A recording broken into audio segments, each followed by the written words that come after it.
আরজিকরের ঘটনা এবার বিস্ফোরক দাবি সুখেন্দু শেখরের। কলকাতার পুলিশ কমিশনার ও প্রাক্তন অধ্যক্ষকে হেফাজতে নিয়ে জেরার দাবি। একাধিক প্রশ্ন তুলে সোশ্যাল সাইটে পোস্ট। ভুল তথ্যের অভিযোগে লালবাজারে তলব তৃণমূল সাংসদকে।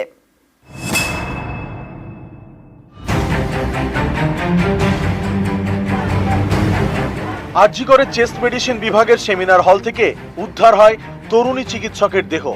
খুন ধর্ষণের অভিযোগে তোলপাড়, তথ্য প্রমাণ লোপাটেরও অভিযোগ উঠেছে। হাইকোর্টের নির্দেশে এখন তদন্তে সিবিআই। এরই মধ্যে আরজিকর নিয়ে বিস্ফোরক সুখেন্দু শেখর রায়। কলকাতা পুলিশের কমিশনার ও আরজিকরের প্রাক্তন প্রিন্সিপালের গ্রেপ্তারির দাবি তুললেন তৃণমূলের রাজ্যসভা সাংসদ। সোশ্যাল মিডিয়ায় তিনি লেখেন, সিবিআইকে স্বচ্ছভাবে কাজ করতে হবে। প্রাক্তন অধ্যক্ষ ও পুলিশ কমিশনারকে হেফাজতে নিয়ে জেরা করা প্রয়োজন। কে বা কেন আত্মহত্যার গল্প ভাসিয়েছিল তা জানা দরকার। কেন হলের দেওয়াল ভেঙে ফেলা হলো? কার মদতে রায় অত ক্ষমতাশালী হয়ে উঠেছিল? কেন ঘটনার 3 দিন পর স্টিফার ডগ নিয়ে যাওয়া হলো? এমনই 100 প্রশ্ন উঠেছে। ওদের মুখ খোলান। আরজিকর কাণ্ডে এক্স হ্যান্ডেলে এই পোস্ট।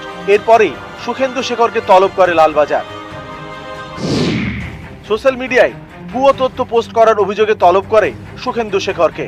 কলকাতা পুলিশের দাবি, 3 দিন পর স্নিফার ডগ পাঠানোর তথ্য সম্পূর্ণ ভুল। 9 এবং 12 আগস্ট দুবার পাঠানো হয় স্নিফার ডগ। সুখেন্দু শেখরের পাল্টা পোস্ট করেছেন তৃণমূলের কুণাল ঘোষ। তিনি লেখেন, আরজিকরের ঘটনায় আমিও সুবিচার চাই, কিন্তু পুলিশ কমিশনারের জন্য যে দাবি তোলা হয়েছে তার তীব্র বিরোধিতা করছি। খবর পাওয়ার পর তিনি সাধ্যমতো চেষ্টা করেছেন। পুলিশ কমিশনার তার কাজ করেছেন। তদন্ত ইতিবাচক ছিল। প্রবীণ নেতার থেকে এ ধরনের পোস্ট অত্যন্ত দুর্ভাগ্যজনক। পুলিশ কমিশনার বিনীত গোয়েল যথাযথ ব্যবস্থা নিয়েছেন, পদক্ষেপ নিয়েছেন। সুখেন্দু বাবু সিনিয়র, আমাদের সকলের শ্রদ্ধেয় নেতা। তার আবেগ, তার উদ্বেগ নিশ্চয়ই, কিন্তু তাই বলে পুলিশ কমিশনারের গ্রেফতার চাই এবং হেফাজতে নিয়ে জেরা চাই, এটা একটা অযৌক্তিক দাবি এবং এই দাবির বিরোধিতা করছি। টুইট নিয়েও যদি কোনো প্রশ্ন থাকে সেটার উত্তর সুখেন্দু শেখর বাবুই দিতে পারবে। আমরা চাইব তারা যেন বাক সংযম করেন। এদিকে যাকে নিয়ে এত কাণ্ড সে সুখেন্দু শেখর রায় বলেছেন, তিনি নোটিশের বিষয়ে কিছু জানেন না। মানুষের মনে প্রচুর প্রশ্ন আছে। সাধারণ মানুষের সেই প্রশ্নগুলি তিনি তুলে ধরেছেন। আরজিকরের ঘটনার পর নারী নিরাপত্তা ইস্যুতে আরো কঠোর আইনের দাবি সহ একাধিক দাবিতে কেন্দ্রীয় স্বরাষ্ট্রমন্ত্রী অমিত শাহকে চিঠি দেন সুখেন্দু শেখর রায়। এবার আরজিকর নিয়ে একাধিক প্রশ্ন তুলে সোশ্যাল সাইটে পোস্ট। বিস্ফোরক দাবি, এতেই জোর শোরগোল। নিউজ 18 বাংলা। এদিকে লালবাজারে তলবে অনড় সুখেন্দু শেখর রায়। নিজের অবস্থানে অনড় তৃণমূল সাংসদ। ফের এক্স হ্যান্ডেলে পোস্ট সুখেন্দু শেখর রায়।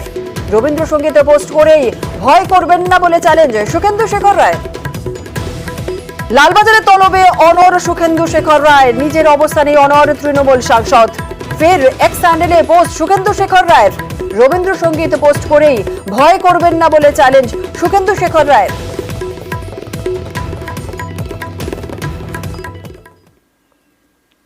সুখেন্দু শেখরকে জোড়া নোটিশ দিয়ে লালবাজারে তলব সাংসদকে। শারীরিক অসুস্থতার কারণেই সময় দেওয়া হোক, নোটিশের জবাবে জানান তৃণমূল সাংসদ। তিনি প্রেসক্রিপশনে পাঠিয়েছেন লালবাজারে। সত্যের পথ থেকেই সরবেন না বলে জানিয়েছেন সুখেন্দু শেখর রায়।